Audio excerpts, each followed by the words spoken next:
What's up guys, welcome back to Aquatic Elements. As you can see right next to me, we have what I believe is the UK's largest outdoor private aquarium.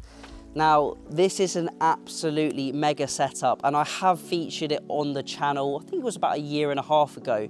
But today we're going to be doing an update. We're going to be going through the full build process. We're going to be looking at the fish, the aquascape and much, much more. Now, I'd love to talk you through how this pond or aquarium was constructed, but I think it would do a disservice to it, and I really want to find out a lot of information from the owner himself, and also I feel like I don't want to just gather that information. I want to give that information to you guys at home as well. So we're going to get Lee on the video today. He's going to talk us through it. As I mentioned in the intro, he's going to talk us through the setup, the fish, the aquascape, and we'll talk about the filtration as well.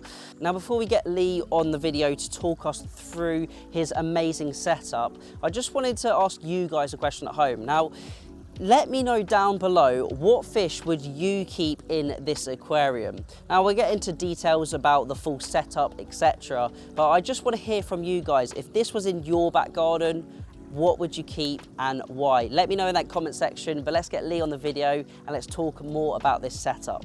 So thank you very much, Lee, for being on the video. I really appreciate you showing us the pond or aquarium. What would you call it? Sure. Really? I still haven't decided. Yeah. So, how long have you had it set up for? It was finished in September 2023, and then I put the fish in October. Oh, okay. Yeah, so it's had fish in it since October 2023. Yeah, so I've never seen a pond or an aquarium like it before. So how did you go about building it and designing it? I'm in the luxury position where I could make something bespoke and try something out. So first of all, we dug either 350 mil or 400 mil wide footings, and they were 600 mil deep. We poured them with concrete up to 400 mil, so it left us 200 mil short of the grass. We left 2 channels out on the far side for the pit, shuttered the footing off so we could, once the concrete had been cast, we then dug the internal down to the bottom of the footing again. So it's like it's got a concrete collar basically all the way round. Yeah, and then just 2 sections where for the pipe work. And then you've got what, 4? Are they stainless steel posts? Are they? Or They're stainless steel angle irons. And so they're on the outside of the footings. Into the ground. No, they were casted into the concrete. footings. Yeah, so I see. They were 2 meters long. Yeah. So there's 400 mil in the actual footing. Yeah. They ended up around 1600 once they were cut to length. And then the glass sat on top of, we used some packers and silicone under the glass on top of the footing. Yeah. And silicone to the steels. Yeah. And then the liner went in. And then the liner went in on top, and it comes up at 150 mil on top of the glass. And then that's just all is it silicone round? That's or? splice adhesive and butyl tape. Oh, okay. And then there was probably about a 10 mil bead at the top that was silicone as well. Then we move on to sort of like the aquascape, I suppose you could say, and the substrate, which is it an under gravel filter? Yeah, it's an under gravel filter. So there's 2 levels of 2-inch pipe work. On top of that, there is another section of 2-inch pipe work. Yeah. And then we used 30 bags of alpha grog. Oh wow. a crate of cobbles. Yeah. And then a crate of boulders as well to create the aquascape. So the pipework sits inside that cavity of alpha grog. Basically, the first layer sits straight on top of the liner. Yeah.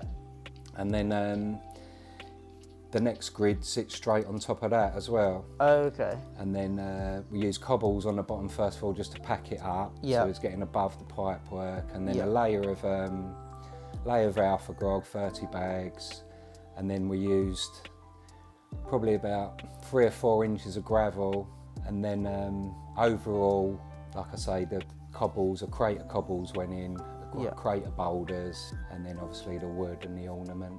So I see you've got the Buddha head in there, and then you've got some big bits of bogwood. So you've got that big sort of substrate for your undergravel filter, and then you've just got the boulders on top as like the finishing. Just to dress it, yeah. And then so the water's getting sucked through all of that media into the filters. And speaking of the filters, what have you got running on the system? There's a Filter Clear 31,000. Yeah. It's got a 60 watt, and I've also got a 110 watt, the Cockney Koi UV. So you've got about 170 watts of UV. Yeah, at the moment the bottom ballast has gone, so at the moment there's only 115 running. Yeah. And do you find when you've got all three UVs running, do you find it's quite clear? Because I know in the video today it might look, is it a slight tinge potentially? Yeah, it's a little bit hazy. I turned the airline, I forgot to mention, it's got an air bar buried in the gravel.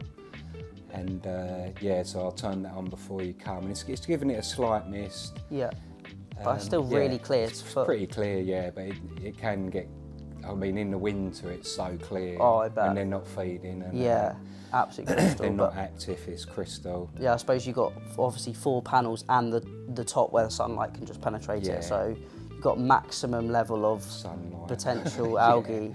So we've gone over the filtration, how you set up the aquarium as well, and the aquascape. So shall we move on to the actual stocking and the fish? Yeah. So what was your reasoning for going for Tamasaba? Are they the only goldfish or the only fish that you kept in the pond? Originally I rehoused a few koi, and then I wasn't happy. I didn't have none of the ornaments in there at first. So I had none of the bogwood in, so I had koi in it then, and just wanted it more interesting really. And I had a really big sorghoi in there that I just thought was too big for the pond. Was it just a bit too empty without the bogwood in there? Yeah, I know that it looks a bit bland. Sorry, I know it's different in a pond where you're looking down on it, because you don't have anything normally in a pond. It looked too empty. I think it looks a lot more interesting. Yeah, now. But I suppose it essentially is just a big aquarium, but just outside. So having that bogwood and the Buddha head as well look really nice. Yep.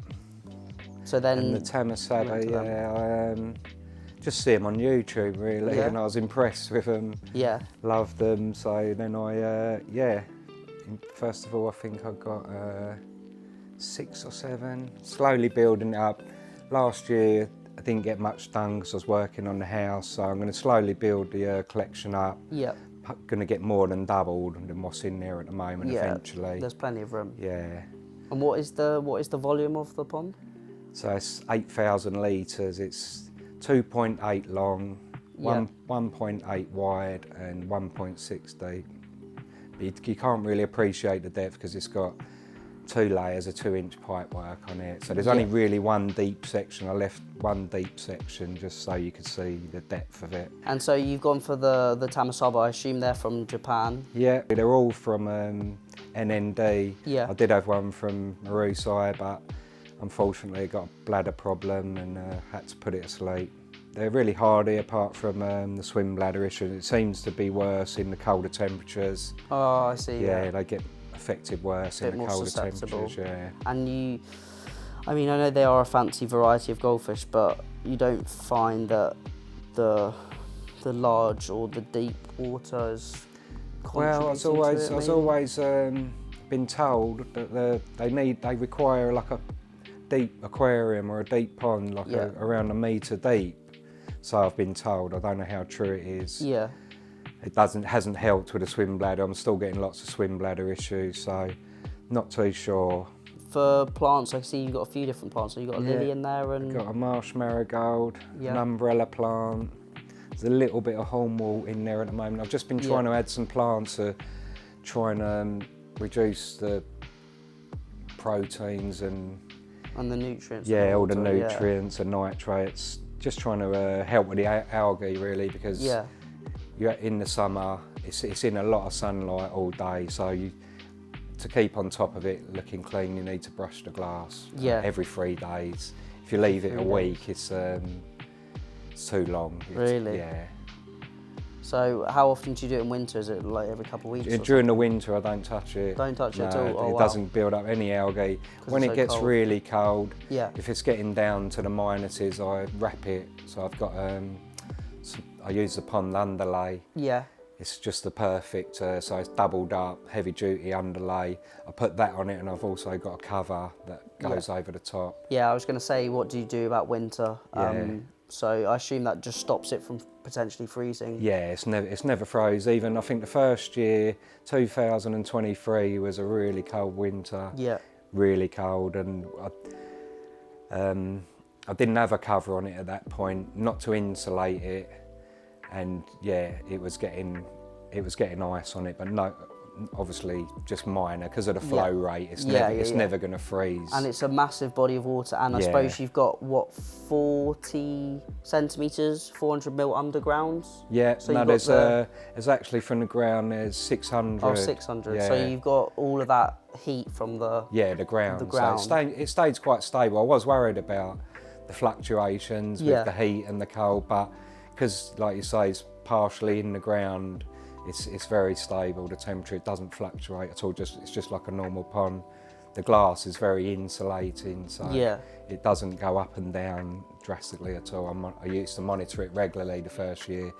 It's still fluctuating quite a lot at the moment, really, because it cooled down a few days ago, and now it's really hot again. So it's probably gone up in the last week. It's probably gone up 4 or 5 degrees, maybe. Yeah, I suppose you benefit from as the warmer weather kicks in, it really heats up quicker than a conventional outdoor pond. I think so, definitely, you get that slightly elongated summer for the growth period as well. Yeah. And do you find any issues with predators or any weird potential issues you might have with having an aquarium outside? No problems at all. We've got lots of cats in the neighbourhood. Yeah. The majority of them, they look at one of them scratched the glass, but there's a Bengal opposite who likes to get on top. Yeah. He manages, because that's why I've put some wire.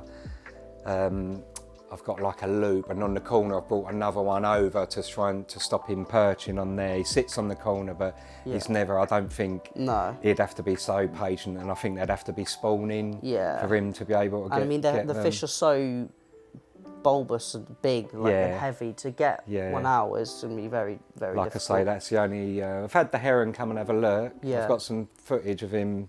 He must have been nearly a metre tall because his head was up near the top. Really? But he just looked, and at one point it looked like he was going to peck the glass, and I thought it's going to break his beak. If it pecks as a stab at one, it's going to smash his beak. Because how thick is that glass? Is it 25 38 mil? 38 mil, wow. Yeah. So even if you threw a stone or something at it? No, it wouldn't do. It's heat soaked, toughened. It's like your oven glass. Oh yeah. I mean, there's no scratches. It's been there 3 years. It got put in. There's barely a scratch on it. Yeah, you don't have to be careful with it. It's really tough. Yeah. Yeah, if you threw a stone at it, it wouldn't do anything. Wouldn't do anything. No. And I see you've got the pergola over the top for any just helps with sunny days. And... Yeah, it's mainly for the really sunny days. I put it over just to help with the algae again, really. Yeah. I knew there'd be a problem with the algae, but I was hoping to only have to clean it once a week in the summer. Yeah. Not every 3 days. And what do you use to clean it? Because it's just a stiff broom. Oh, okay. I've got like a window cleaning broom, but it's a real stiff one. And you just do it just brush it. It takes 20 minutes if I do it thoroughly, just to go around the glass. So it doesn't take long.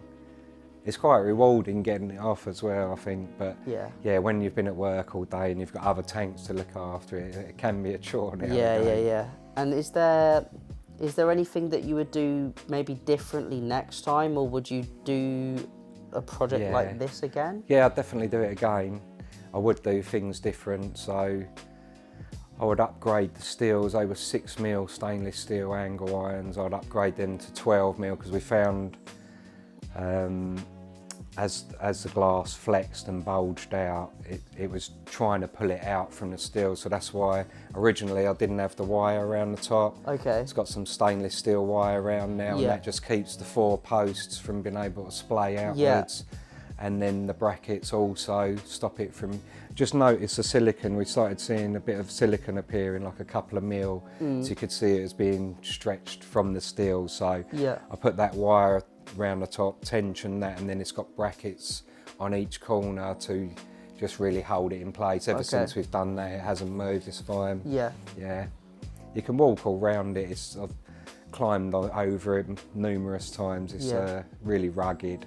I don't know if I'd do an under gravel again. I don't think that will need cleaning for many years, but I think I would just probably get one of them safety grills if I wanted to decorate the bottom again, which I think it does look nice rather than just a bare bottom. It looks really nice. So I'd probably put create a void, I'd put a safety grill and leave a couple of 100 mil or 100 mil, and then I'd just use a standard bottom drain underneath that. So you've got like a false bottom with a void. And then the gravel on top of that, like a much thinner layer of gravel as well. Like a couple inches or something. So perhaps not rely on so much the under gravel filtration, and put a bigger filter in the pit. I suppose you're only going to really polish the fines out with the filter clear, but not deal with the actual waste from the fish. No, exactly. There's not going to be enough bio space in there, basically, for the bacteria. So. And I suppose having the deep gravel bed as well is really pulling out any fines. Like I assume with the filter clear you'll be able to polish it, but not to the same level. No, it's really low maintenance, as gravel beds are. They're low maintenance until they become clogged, but it shouldn't become clogged for many years coming. It doesn't get much leaf fall, so it's really just the fish waste it's dealing with. What do you feed these guys?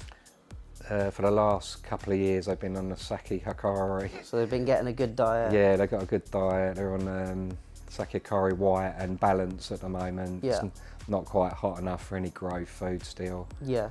But What temp's it at, about 18? No, it's in the 20s. It is? About 21, I think, today. It looks absolutely stunning, and I'm sure once you've got double or triple the stock, it's going to really... The plan is to breed them, and then I'm going to select through, because obviously the time I've get these fish, they've been selected through many times, and I want some interesting patterns. There's lots of interesting ones you can get, so I'm going to try and breed them to fillet now. Yeah, they're definitely becoming a lot more popular, I've seen, because obviously if people got smaller gardens, they want smaller ponds or tanks, they can keep them rather than keeping koi. Yeah, like I say, they're so much easier to keep. Apart from the swim bladder issues, I've never put any treatment in there for any parasites. They never flick. The only problems I've had is the swim bladder. Brilliant. Well, thank you very much. I really appreciate it. It was great to talk to you and find out more about the pond, so thank you very much. Thank you, Chris, for coming round. And that's it for today's video. Hopefully you enjoyed it. Leave your comments down below. What do you think you would stock into this aquarium? I know I would probably love to do some monster fish if it was my personal tank, but I think it looks absolutely brilliant with the Tamasaba goldfish. A big shout out to Lee for allowing us to film the tank and also for talking us through the full build and how he constructed this tank. But that's it for today's video. If you want to see a few more setups, maybe just like this one, or more of the shop tours as well, then leave a comment down below and make sure to subscribe, because we've got a lot more content in store. But thank you all for watching. Remember to keep those water changes up, and happy fish keeping.